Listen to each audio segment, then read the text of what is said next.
Hello, hello. Welcome, everyone. I love starting these clinical webinars and watching everyone come in, the numbers tick up. It is our June clinical webinar. We're very excited to host you this evening with our incredible partner and friend, Shar, to have Jessica Leibowitz presenting the social impact of celiac disease. We're thrilled to be presenting on this topic to dive deeper into the social impact of following a gluten-free diet with celiac disease. Dining with friends and family and coworkers can be stressful and take a toll on our quality of life. But how do these factors play out in a dating scenario? This webinar reports on the unique obstacles and attitudes and behaviors related to dating with celiac disease and the importance of addressing these concerns. Again, welcome for everyone who's just joined. I'm Jamie. I'm Epicure's VP of Network Development and Strategy, and have a few housekeeping items and some introductions to go over before we dig into the main course. So first of all, the housekeeping. You'll be on mute for the duration of the webinar, but Jessica would be happy to answer any questions you have at the end of the presentation. Please feel free to submit those at any time through the Q&A function at the bottom of your Zoom panel. The session will be recorded and we'll be providing the CPE certificate to all of you who are attending live via email. So please keep an eye on your inboxes for that. That will be coming shortly in the next few days. With the housekeeping out of the way, it's my pleasure to give you a brief introduction of Epicure. So we work with an incredibly engaged and outcomes-driven cadre of clinicians like yourselves. There we go, working on technology tonight. There's a big storm in New York, and so everything's not cooperating, but thanks for your patience. So we work with incredible partners across the country, from health systems and thought leaders to practices and patient advocates like you see here. These individuals, like all of you, are committed to leveraging evidence-based nutrition to improve outcomes for their patients.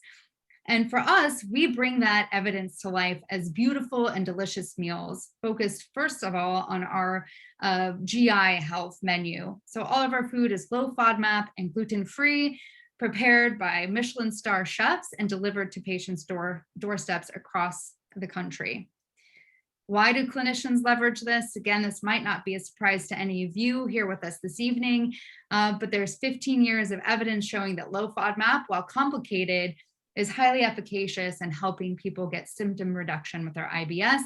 And as again, all of you are aware, for those with celiac, eating a gluten-free diet can be the only way to manage that condition.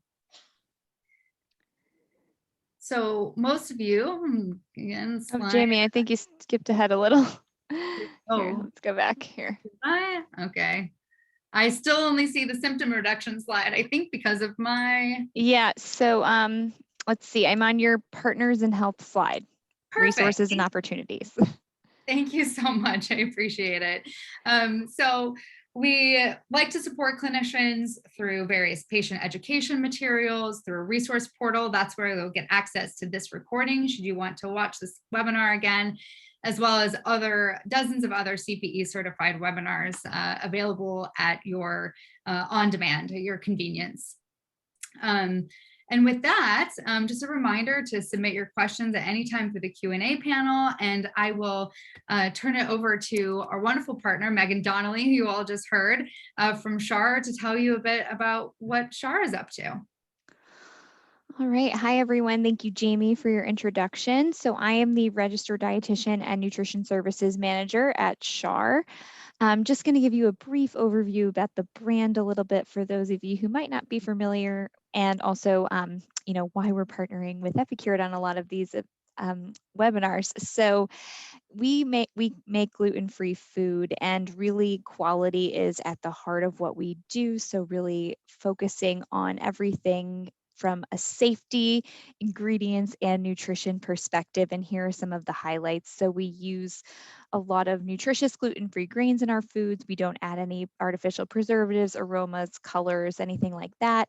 And we are really trying to improve the health profile of our products. I understand that some of these are more indulgent items, but we're always trying where possible, particularly in the breads, to set really challenging standards for sugar, salt, fiber, fat, and protein in our items. I mean, where it makes sense, of course, indulgent items should be indulgent, but and then safety. So all of our foods are produced in dedicated gluten-free facilities, and we have a really controlled supply chain.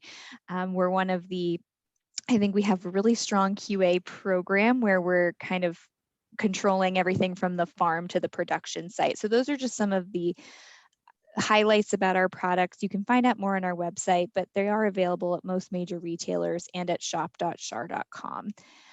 Also want to bring to your attention that we have newly certified low FODMAP products. You can see them here, but again, the full list is on our website, and we're really excited about that to kind of expand the use of our products, if you will.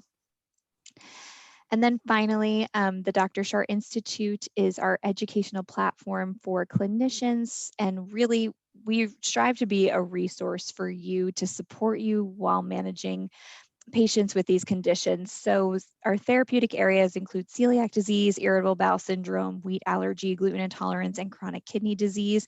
And if you go on the Dr. Shar Institute website, which is the URL is listed here, we have tons of resources for you. We have newsletters, we have free webinars for continuing education units. Those are on-demand webinars. We support research projects. We have a ton of handouts available for download, and all of that is for free. You just have to create an account and sign in, and you have access to all of that. So with that, we're going to turn it over to Jessica in a minute, but again, at the end of the presentation, we'll take any questions. Thank you so much, Megan. We're so grateful for your partnership and for helping get this amazing content from Jessica this evening. It's my pleasure to introduce Jessica Leibowitz, a registered dietitian who is passionate about helping those with gastrointestinal conditions, otherwise known as the G-free_RD. You should all give her a follow on Instagram. Jessica specializes in celiac disease and other gluten-related disorders. She's also well-trained in guiding those with IBS, SIBO, GERD, gastroparesis, and lactose fructose intolerances. She loves helping others meet their goals, live a healthy lifestyle, and enjoy food to the fullest. And I can personally attest to all of that. It's been so wonderful working with you, Jessica. We hear from our customers a lot the benefit of your guidance and expertise, and we're grateful to learn from you this evening. All right, so I'm going to stop sharing the screen, and Jessica, you can take over whenever you're ready. Perfect. All right, so let me share.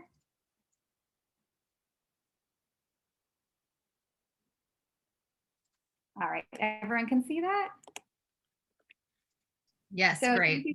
Perfect. Thank you so much for the introduction, and hello, everyone. I'm honored to be here to present for you all and want to thank you for tuning in tonight.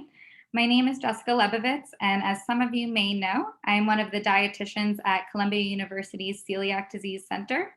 But what you may not know is that if I was not currently working in my dream job, my alternate dream job would be as a professional matchmaker. For many years, I have enjoyed listening to stories from my friends about their good and their bad dating experiences. I would often hear complaints regarding how difficult the dating world was. When I started working at the center, I again started hearing these complaints from patients, but this time they were compounded with the added struggle of the gluten-free diet. And this is where the idea for our social behavior and dating study came about. I think we are all aware of the increased difficulties our patients are facing when it comes to dating with dietary restrictions, but it's not necessarily a topic that gets discussed frequently. This may be for a number of reasons. Number one, the patient may be embarrassed to talk about it or feel uncomfortable asking questions about how they should manage these situations. I had one patient recently ask me if it was safe to kiss. I asked him if he asked the doctor this question, and he said no, he didn't think that was a question for the doctor. A different patient did ask me about how to manage dating, but she started out by asking if it was okay that she brought this up and it wasn't too inappropriate. So if our patients don't feel comfortable asking their doctor and their dietitian, who exactly are they going to turn to these questions and answers? Number two, as healthcare practitioners, we have tons of questions we are mandated to answer, to input into our medical record as part of a visit, but this topic is not one of them. So, how do we know this is actually what a patient is itching to talk about if they don't actually bring it up? We may not, but the hope with this study is to open up the minds of patients and practitioners to the feelings and struggles of our patients going through these experiences. That way, we can bring these topics into the conversation, better address our patients' concerns, and ideally improve their quality of life. Tonight, I will be diving deeper into the social impact of celiac disease, as that is the population we studied. However, much of the findings can be applied to any other type of dietary restriction that you or your patients follow.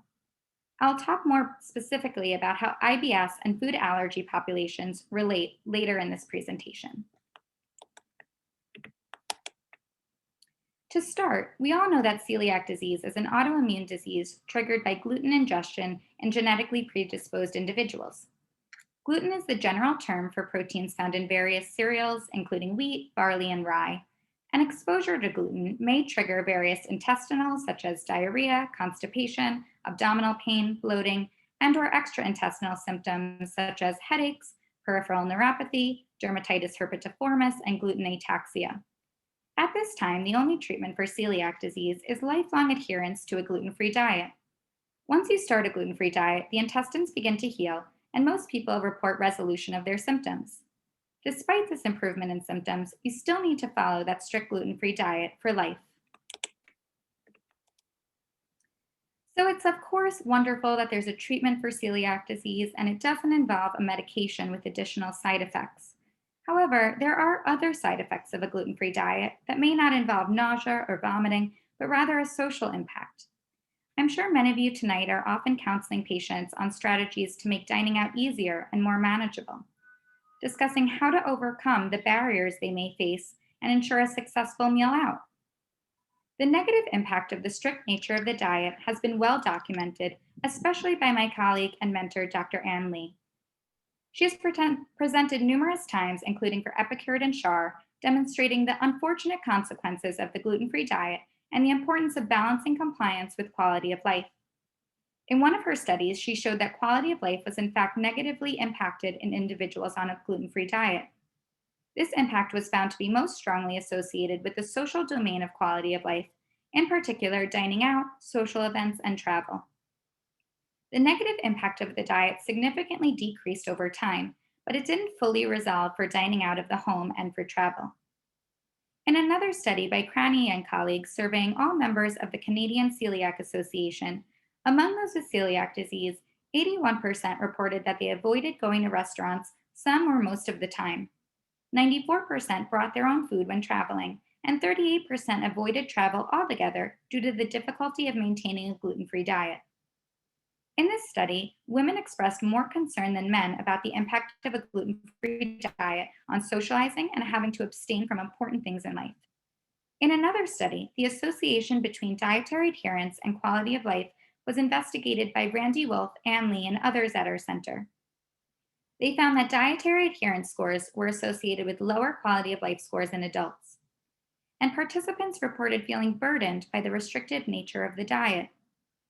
For adults, the main barriers to eating out included constant worries about cross-contamination, distrust of the gluten-free menu designation, dislike of having to constantly ask questions related to their diet and/or advocate for safe food, limited restaurant choices, dismissive or uninformed waitstaff, and the general perception that gluten-free is a fad or weight loss diet.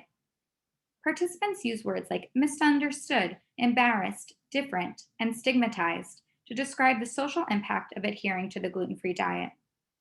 74% of adults and 86.7% of teens mentioned one or more barriers to adherence to a gluten-free diet that were related to eating out.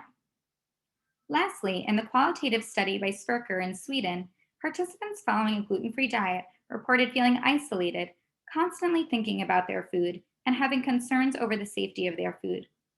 Even if someone had confirmed that there was no gluten in the food, they were suspicious and checked once or twice to be sure. At times, they had to enter into disputes with the staff in order to get proper food. They expressed unwanted visibility when their food intolerance became the focus of conversations at work or with friends. Participants worried about being a bother to others. Some even admitted that they avoided telling others about their diagnosis which made things complicated as some reported that they needed to lie or ended up eating food with gluten. This avoidance affected the quality of social support in a negative way. So the connection between dining out on a gluten-free diet and quality of life is clear, but what if we add another variable into the dining out scenario? Beyond broader quality of life concerns, an important social behavior has yet to be studied in this population. Anne-Lee and I thought it was time to bring a new variable into the mix of quality of life studies, and of course, that is dating. We know that when seeking a new romantic partner, much of dating behavior revolves around food, especially dining out at restaurants. This may pose unique problems and cause elevated anxiety when having to follow a strict gluten-free diet. Therefore, we expected that those with celiac disease may experience increased stress compared to the general population when engaging in dating behaviors. Additionally, the pressures of balancing adherence to a gluten-free diet while pursuing a romantic relationship may pose unique challenges that incite a range of emotions. Individuals with celiac disease may develop increased levels of social anxiety, decreased quality of life, and less adaptive eating attitudes and behaviors. In addition, having celiac disease may result in different perspectives on dating and even foster different approaches towards securing a partner. So, the purpose of our study was to investigate these dating related behaviors in a population of adults with celiac disease. An email was sent out to the Celiac Disease Center's database inviting them to participate in a survey through a platform called Qualtrics. The inclusion criteria for this study was individuals 18 years of age or older, self-reported biopsy-proven celiac disease, and currently following a gluten-free diet. All others were excluded from the study and their survey was terminated. A schematic of the survey flow is presented here in Figure 1. The survey started with demographic questions to determine eligibility. Demographics collected included gender, age, income level, education, and setting of residency. The survey then went on to include a dating attitudes and behaviors questionnaire, a social anxiety questionnaire or SAQ, a celiac disease specific quality of life instrument or CDQOL, and a celiac disease food attitudes and behaviors scale or CDFAB. There were 3 pathways within the dating attitudes and behaviors questionnaire. Those currently dating with celiac disease were asked dating questions and then moved on to partner interaction questions. Those who previously dated were asked mostly the same questions, but in the past tense, and then moved on to partner interaction questions. And finally, those who never dated with celiac disease just went straight to the partner interaction questions. From there, participants completed the validated scales, the SAQ, the CDQOL, and lastly, the CDFAB. We didn't find any celiac disease specific dating questionnaires in the published literature, so we developed our own based on concerns we heard from patients and with the help of some of our colleagues and students who have celiac disease. Our questionnaire included multiple choice and short response questions to assess dating behaviors of those with celiac disease who have dated while seeking a new romantic partner. All of our participants, including those who never dated while having celiac disease, were also asked questions related to their relationships and physical intimacy. So to go over the scales we used, the SAQ was a validated 30-item survey. Participants responded to items on a 5-point Likert scale, ranging from 1, not at all or very slight, to 5, very high or extremely high, to indicate the levels of unease, stress, or nervousness in response to each social situation. Those with a higher SAQ score have higher levels of social anxiety. Scores of greater than or equal to 92 for males and greater than or equal to 97 for females indicated a social anxiety disorder. Next, the CDQOL is a validated 20-item self-report tool used to assess the quality of life in adults diagnosed with celiac disease. The tool assesses quality of life within 4 domains: limitations, dysphoria, health concerns, and inadequate treatment. Participants respond to items related to specific concerns such as, I feel limited by this disease, I feel socially stigmatized for having this disease, on a Likert scale ranging from 1, not at all, to 5, a great deal. Scores range from 0 to 100, and those with a higher CDQOL score have a higher perceived quality of life. Although there are no specific cut points, CDQOL total scores greater than or equal to 60 are generally considered to be in the good range, as this level has been associated with the highest self-rated health and daily function, as well as the lowest psychological distress and abdominal pain. CDQOL total scores less than or equal to 40 are generally considered to be in the poor range, as this level has been associated with the lowest self-rated health and daily function, as well as the highest psychological distress and abdominal pain. Others could be considered moderate. Lastly, the CDFAB is a validated 11-item self-report tool that asks about eating attitudes and behaviors resulting from beliefs around gluten cross-contamination, trust, risk-taking, and food safety. Participants respond to items related to these attitudes and behaviors, such as, I get concerned being near others when they are eating gluten. My concerns about cross-contamination prevent me from going to social events involving food, on a Likert scale ranging from 1, strongly disagree, to 7, strongly agree. The overall score can range from 11 to 77, and those with a higher CD-FAB score have less adaptive attitudes and behaviors related to celiac disease and the gluten-free diet. You can see the breakdown of our survey participants here. There was a fairly even distribution among age groups. A larger number were in the 23 to 35-year-old group, and a smaller number were in the 18 to 22 age group. Clearly, there wasn't an even distribution among gender. The survey participants were about 87% female and 13% male. Moving on to education level, we see that about 76% of participants were college or graduate school educated. About 52% had an annual household income of $100,000 or above, with the majority in the $100,000 to $200,000 range. As for residents, the majority were from suburban areas, with the fewest from rural areas. In terms of marital status, the majority of our participants were married and about 30% were single. Of our group, 44%, or 285 participants, had dated with celiac disease at some point in their life.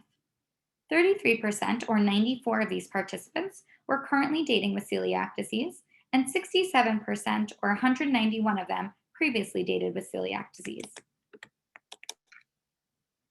Participants who have dated were asked how much celiac disease affected their dating life. Answers of a great deal, a lot, and a moderate amount were grouped under major or moderate impact, while answers of a little and none at all were grouped under no major impact. 68.4% reported that celiac disease had a major or moderate impact on their dating life, compared to 31.6% who reported that celiac disease had no major impact on their dating life. So we were curious if there was a relationship between demographics and a greater impact on dating, which we did find. As you can see here in Table 1, females were more likely to report a major or moderate impact compared to males.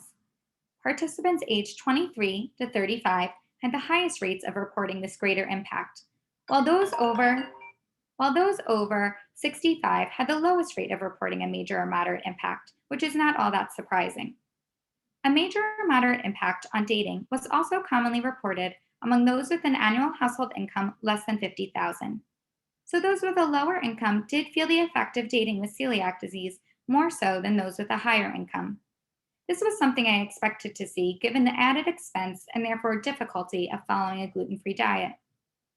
Among those on the gluten-free diet 10 years or more, 58.6% reported a major or moderate impact compared to 75.6% among those on the diet for less than 10 years. Or in other words, those on the diet longer felt less of an impact than those on the diet for less than 10 years. The majority, or 81.3%, preferred non-food related activities for the first few dates. This included drinks or activities like movies or hiking rather than just meals. You can see 47.2% decided to share their diagnosis with their date between the first and third date, followed by 43.2% who shared prior to the first date, and 9.6% after the fourth date or only once a relationship was established. Nearly half, or 48.4%, admitted that they were hesitant to even go on dates because of their celiac disease. Additionally, participants were asked to answer both whether they prefer to suggest where to go on dates and whether they prefer to select where to go on dates in two separate questions. Approximately 3/4 preferred to take an active role in choosing the setting of the date. More participants admitted to preferring the less assertive act of suggesting where to go rather than the more assertive act of selecting where to go, with 77.4% suggesting and 71.4% selecting. 49.8% have had an online dating profile at some point in their life, and 14.1% of those participants included that they had celiac disease on it. We also found that dating posed obstacles to compliance with the gluten-free diet. You can see here in Figure 2 that while on dates, 39.3% were uncomfortable explaining precautions to waiters in front of their date. 28.2% engaged in riskier eating behaviors on a date, and 7.5% admitted to intentionally consuming gluten while on a date. While males were somewhat more likely to engage in these behaviors, these gender differences were not significantly different.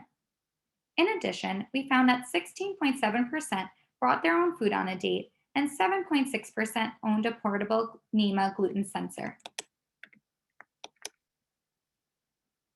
We were also curious if there was a relationship between certain dating attitudes and behaviors and this greater impact on dating.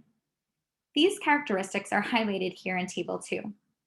A major or moderate impact on their dating life was more commonly reported among those who included their celiac disease diagnosis on their online dating profile, who were hesitant to go on dates because of celiac disease, who reported a preference to select the setting of the date, who brought their own food on a date, who felt uncomfortable explaining precautions to waiters in front of their date, and who engaged in riskier eating behaviors on a date.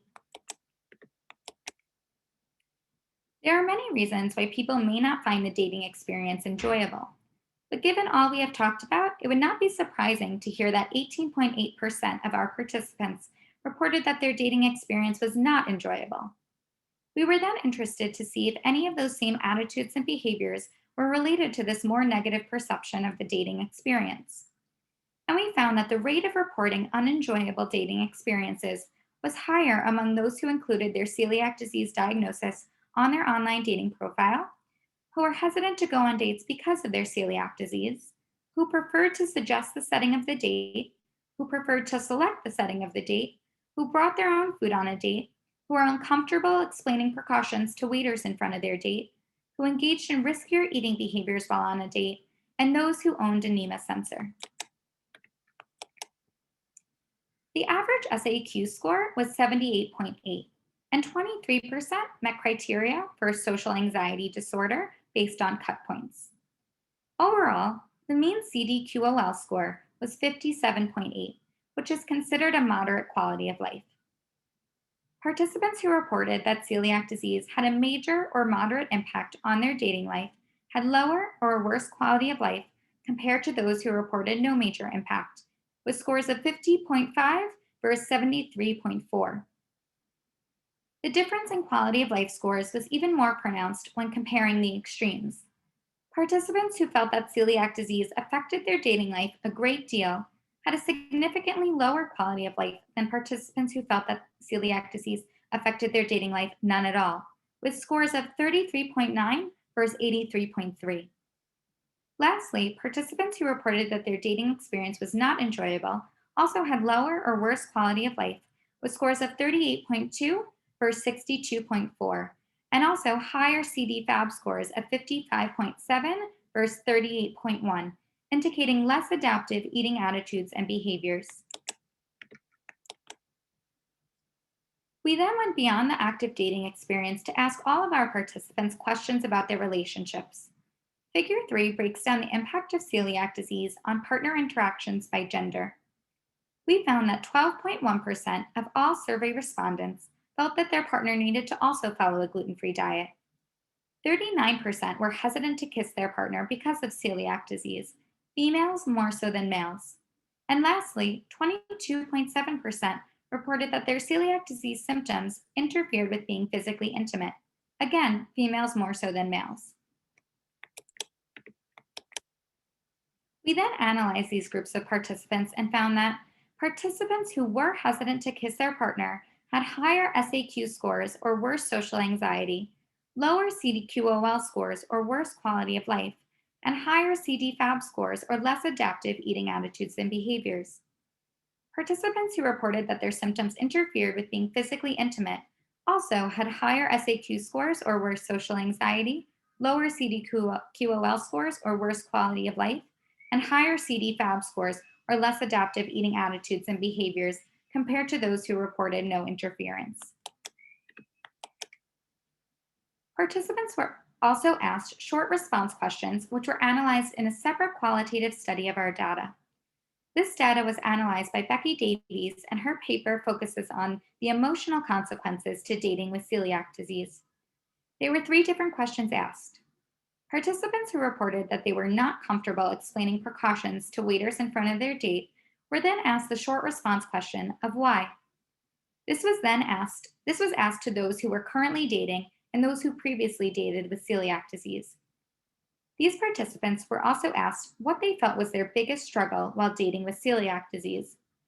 Lastly, participants who are currently dating were asked, does celiac disease change what attributes you look for in a partner? If they answered yes, they were also asked what attributes. A thematic approach was used to analyze this part of the data. Responses were systematically sorted and classified into commonly used top words. For question 1, top words were grouped into emotional categories based on the emotions classifications by Parrott and the emotion annotation and representation language proposed by the Human Machine Interaction Network on Emotion. For questions 2 and 3, top words were grouped into major themes. This figure explains how we analyzed each comment into a top word and then categorized them into either an emotional category or a theme. So for the question asking participants what their biggest struggle while dating with celiac disease was, there were a variety of responses, but no surprise, dining out was most commonly reported. 41% of responses identified dining out as their biggest struggle, including the variety of restaurants to choose from, the availability of safe meal options at restaurants, and cross-contamination, among others. Participant comments highlighted these views. One participant stated, mostly nicer and more expensive restaurants around me accommodate celiac disease, so they aren't ideal for a casual first date. This also speaks to the data we saw earlier, in which those with a lower household income felt that celiac disease had a greater impact on their dating life. Another participant commented that their biggest struggle was staying at my significant other's house and not cooking my own food and having to ask for food to be made gluten-free and picking restaurants that have gluten-free options. And another explained their struggle as finding places to go and eat that we both want. Others felt their biggest struggle was communicating their diagnosis of celiac disease to their partner or struggling with negative emotions like embarrassment or feeling like a burden. Some comments from participants were, relaying the seriousness of the disease without completely scaring the other person away. Explaining celiac and gluten-free. Most don't understand what gluten is. I struggle with making it not sound like overreactive, etc., that it's real. I was made to feel like eating gluten-free was a burden unfairly put on my partner, even though I did all the cooking. I was convinced no one would want to date me with the diagnosis, but I never wavered on following a gluten-free diet. Unlearning the mindset of being an unfair burden has been the hardest thing. Explaining what celiac disease is and that it's not just a diet and not coming off too high maintenance. And although a much smaller percentage, there were similar findings in the short response highlighting this issue of kissing with celiac disease. 4% actually felt that it was their biggest struggle while dating with the disease. Comments included, and you can't just be spontaneous, like I can't kiss my boyfriend on a date if he wants to drink a beer or eat a pasta. How sad is that? Being cautious of what I eat is my normal. Being cautious of what they eat or drink before a kiss or something is hard. The person I'm with has to brush their teeth before we kiss because I will get a stomachache if he doesn't brush after eating gluten. Participants then explained why they were not comfortable explaining precautions to waiters in front of their date. These responses were categorized into emotional categories. The emotions that were most clearly demonstrated were sadness, paired with feelings of neglect and shame, anger associated with irritability, and anger associated with exasperation. as well as feelings of unwanted attention and fear and nervousness. Participants expressed concerns of being perceived as difficult or a picky eater and commonly reported feeling embarrassed. 65% of participants expressed emotions relating to a loss of control. Some examples of participant comments included, and with someone new, it feels embarrassing, and I worry that they will think I am overreacting or taking cross contamination too seriously. Medical issues are something I prefer to keep private, especially when you're on a date and you don't want to be thought of as high maintenance or sickly. When you go into the great detail it takes, you end up sounding like a crazy nut. The general public is not educated as to how serious it is, and they don't understand and just think you are high maintenance. It gets embarrassing to always have to tell the waiter or waitress how to prepare my food. Lastly, participants were asked what attributes they were looking for in a partner. Responses were categorized into themes, and was a clear focus on finding a partner who was understanding. Understanding was broken into understanding of illness and symptoms, willingness to learn about celiac disease or the gluten free diet, knowledge of where food comes from, and comprehension. Another important group of attributes that were vital for a partner to display involved being caring, compassionate, kind, empathetic, and sympathetic. Comments included, I would want someone who is understanding of my need to be gluten free and who is willing to learn about celiac disease and the gluten free diet, and if necessary, advocate for me to have gluten free food. I look for someone who understands it and won't make fun of it. I look for someone who is compassionate, flexible, less picky with food since I can't just eat anywhere, kind, and understanding. In this study, we identified dating related attitudes and behaviors among individuals with celiac disease. As expected, celiac disease does appear to have a major impact on dating life, as a majority of our participants did report a major or moderate impact versus a minority who reported no major impact. Females and those in the 23 to 35-year-old age group felt this impact to a greater degree. The 23 to 35 age group may be more likely to be actively dating and therefore to experience such pressures more recently. An annual household income of less than $50,000 was also related to this greater impact. Participants who were more hesitant to go on dates, who wanted to be involved in the setting of the date, who brought their own food on a date, who were uncomfortable explaining precautions to waiters in front of their date, and who engaged in riskier eating behaviors on a date were more likely to report a major or moderate impact. Not surprisingly, the greater impact of celiac disease on an individual's dating life was related to a decreased quality of life. A difference of approximately 10 points on the CDQOL scale has been shown to move individuals into a worse category as self-rated health, psychological distress, functional status, or pain. Given the challenges of balancing adherence to a gluten-free diet while pursuing a romantic relationship, it's expected that participants may find the dating experience with celiac disease less enjoyable. This lack of enjoyment of a process that's almost universally experienced may be a driving factor in a diminished quality of life. Individuals who found the experience less enjoyable were also more likely to have less adaptive eating attitudes and behaviors, though this finding was of borderline statistical significance. In this study, we found that the majority of participants opted for non-food related activities over meals for the first few dates. Obviously, a date involving a meal will likely result in someone needing to share their diagnosis as they go to order their food. Some people may be fearful of scaring off a potential partner before that partner gets to know them. Therefore, they may choose non-food related activities at first in hopes of developing a connection prior to sharing their diagnosis. For others, celiac disease may be a very important part of their identity that they want a potential partner to know about upfront and will decide to share early on. They may hope to find out how understanding the other person is right off the bat. The majority of our participants preferred to select or suggest where the date would be held. This speaks to the amount of control someone with celiac disease wants to have over their dating experience.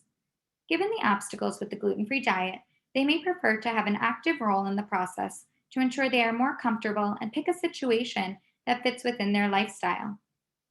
It would be interesting to see how a non-celiac population would respond to these questions and how active they prefer to be in this process.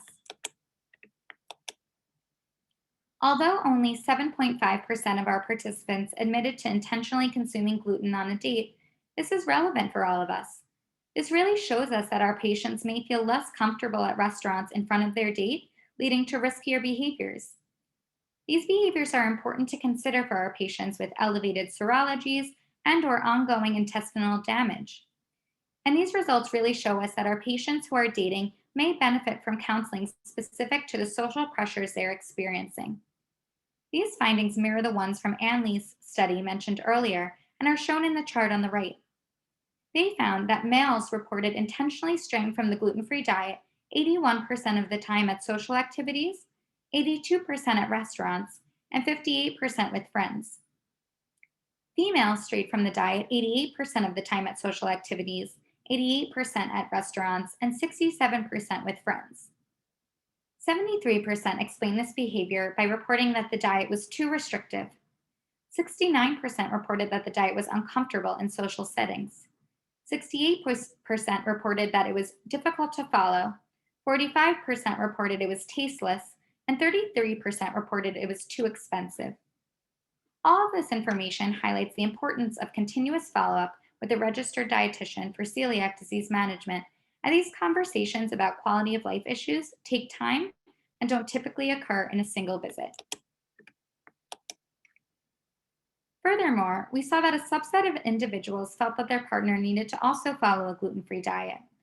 This is a unique requirement for our partner and could limit partner options or potentially cause tension or resentment in a relationship. Remarkably, 39% of all survey participants were hesitant to kiss their partner because of celiac disease, despite the lack of evidence supporting or refuting the claim that this may be a clinically relevant source of gluten exposure. The fear of gluten transfer through kissing may be unfounded, as there is no data yet to inform this theoretical hazard. More studies are needed to quantify the risk of gluten transfer through kissing and the significance this has on symptom development and intestinal damage. Moreover, 22.7% of all survey participants felt that their symptoms interfered with being physically intimate. This data allows us to assume that these challenges may go beyond that initial dating experience to influence interactions among partners throughout their relationship. This impact was seen more significantly for females than for males. The reason underlying the difference in views between genders would be interesting to explore. While not addressed in this study, an impact on the partner would not be surprising. In a previous study of partner burden, almost a quarter of partners of those with celiac disease reported moderate to low overall relationship satisfaction, and about 15% reported moderate to low sexual satisfaction. Partner burden was directly correlated with the patient's symptom severity. Lastly, it appears that perspectives on relationship interactions with celiac disease, such as hesitancy to kiss and symptoms that appear to interfere with physical intimacy, correlate with increased social anxiety, decreased quality of life, and less adaptive eating attitudes and behaviors. However, the direction of causality of these findings is unclear. This study had several limitations. Patients were recruited from the Celiac Disease Center at Columbia University, a tertiary referral center based in New York City, and may not be representative of the general population of people with celiac disease. Although this data is significantly biased given the predominance of females, it mirrors the predominance of females among the diagnosed celiac disease population. The female to male ratio of celiac disease diagnosis ranges from 2:1 to 3:1. It is also noted that a majority of participants were college or graduate school educated, had an annual household income of $100,000 or above, and lived in suburban areas. This may likewise limit generalizability. Furthermore, the majority of questions were focused on the active dating experience of pursuing a partner. 67% of participants who were asked the dating questions had previously dated and therefore answered these questions from memory of the past. Only 33% were currently dating and answered from current experiences. Given the design of the survey, participants were asked to complete 4 questionnaires in addition to demographic questions. The length of the survey resulted in 106 only partially completed surveys. Lastly, this survey was distributed during the COVID-19 pandemic, during which dining out was restricted. This very likely hindered active dating at the time and may have influenced recall, as well as SAQ, CDQOL, and CDFAB scores. So, how do others respond to these social situations? A study of IBS participants had similar findings. Some individuals with IBS felt that social interactions involving food and drink were almost impossible given the risk of bowel disruption and pain. They also noted a fear of rejection and the need to establish a level of rapport and trust before disclosing their condition to a romantic partner. They similarly desired control over the date situation. This study reported that their participants took control and managed their condition by mapping out access to available and nearby toilets, otherwise known as toilet mapping. They also took control by opting to plan the social events or just avoid the social events altogether. In our study, we found a greater impact among females than males. In this IBS study, one woman suggested this was because she felt bowel habits were something men could joke about, but digestive symptoms were against the social norms of what it means to be a woman. Finally, those with IBS also noted a barrier to intimacy and closeness, especially when it came to sharing space in the bedroom or the bathroom. It's not shocking to hear our IBS patients are experiencing similar struggles in these scenarios, but we can start thinking about what we can do to best support our patients. Maybe Epicure needs to add a date night package as an option. Maybe a nice picnic date with a curated and delicious Epicure meal. Just picture it, no stress, no GI issues, and no problems.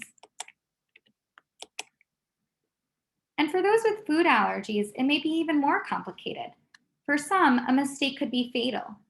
One study focused on pressures of dating among college students with food allergies. They cited previous study findings that peanut allergens can remain in saliva for over an hour, even after someone has brushed their teeth or used mouthwash. However, as we have mentioned, this has not yet been tested for gluten as it relates to celiac disease. This food allergy study noted that kissing can allow for the transfer of allergens through the skin, oral mucosa, or saliva. Therefore, those with food allergies must be diligent about communicating their allergies with their partner. They define dating anxiety as a specific type of anxiety that's experienced when engaging in dating relationships and social interactions in groups and with partners. They noted that this type of anxiety could interfere with the development and maintenance of peer and romantic relationships in adolescence, which was the group they focused on. And as expected, they found that those with food allergies were experiencing more dating anxiety and fear of negative evaluation by their partner. This dating anxiety may possibly be driven by generalized anxiety. They also speculated that it may also be due to anxiety and embarrassment regarding their allergies. They may fear having to tell potential partners about their allergies and may worry about the reactions others may have to this information. Similar to our findings, they found that greater dating anxiety was related to poorer mental health related quality of life and social functioning. These results suggest that dating anxiety may have a significant impact on the emotional and social functioning of adolescents and young adults. As such, these results highlight the need to address dating anxiety in this group with food allergies in order to optimize their emotional and social well-being. They may benefit from support groups to help them share their concerns regarding dating and social relationships and learn from the experience of others. And as we all know, these experiences are not only limited to celiac disease, IBS, and those with food allergies. Those with diabetes have also been shown to fear disclosing their illness to partners and to fear managing their diabetes with diet and insulin injections while on a date. And I think this can definitely be extrapolated to other populations with any chronic illness or dietary restrictions as well. And finally, to summarize, the majority of participants felt that celiac disease had a major or moderate impact on their dating life. This impact may result in unique attitudes and behaviors towards dating, hesitation towards dating and kissing, decreased quality of life, greater social anxiety, and less adaptive eating attitudes and behaviors. Dating poses an additional obstacle to compliance with the gluten-free diet and should be considered in management of celiac disease. The risk of transferring gluten while kissing needs to be explored. Dating with celiac disease creates additional emotional consequences, specifically around communicating celiac disease to the date and handling feelings of sadness and loss of control. Additionally, we understand attributes of a partner that may improve the quality of life in an individual with celiac disease. An ideal partner is both understanding and caring. We can use this information to guide our practice in terms of educating and counseling our patients. Thank you so much for having me tonight. It was an honor. I'm happy to answer any questions that you all have now. Thank you. All right, thanks, Jessica. That was an awesome presentation. We do have a few questions, so I'll just get right into it. Sure. So the first one is the NEMA sensor and test capsule still available through Medline or other manufacturer? If not, is there a similar device on the market, and how accurate is that? So from what I understand about the NEMA device right now, they did transfer companies of ownership and the manufacturer. I know the capsules are definitely still available, and they said they will be producing more NEMA sensors, but at this time they're not available right now. Okay. All right, and then next question is, what is your recommendation for kissing? Does it depend on the scenario, or do you have a blanket statement? So I think this really opened up our eyes to there is no evidence-based guidance for this yet. Basically we realized that there isn't any studies actually finding what the risk is and what the exposure is. So our center is in the works of planning this study to evaluate what the actual risk is. So at this point, you have to do what's best for you, but we don't actually know. But we have been saying that it shouldn't be much of a risk, but we really don't know the answer until we actually test it. Okay, thanks. That's all the questions. So unless anyone else has anything last minute, Jamie, if you want to give everyone a recap of what to expect and where after the presentation and where to find all of these resources. Yes, absolutely. So this was all recorded, as we mentioned before. We'll be sending an email to everyone where you can access the recording for future viewing, share with your colleagues who need to hear this information as well. And they can access that through the portal where you will get a link, and you will have your CPE certificate attached to that email also. If any of you, and it doesn't look like anyone has called in from the phone, we just need you to tell us who you are. Actually, there's one call-in listener. Whoever you are, I don't know your name, so you will not get the live attendance certificate. You'll need to email us and let us know that you were here, but everyone else, just keep an eye on your inboxes, and we will be emailing in the next couple days. And sorry, I'm just going to jump in. We do have one question that just came through. Jessica, what happened when the participants had interventions from an RD? Did they see significant improvements? So this was just a one-time survey. So we didn't actually do it to see, after an intervention. We just put out this survey at one point during the pandemic. So we didn't evaluate that, but that would be, a very interesting thing to study for sure. All right, great. So I guess with that, we'll close it out. So again, you should be getting communication from us in the next couple of days with all of your certificate information and access to the recording. Okay. Yes, and we hope to see you again on another clinical webinar. Thanks, everyone. Have a wonderful evening. Thank you. Bye. Bye-bye.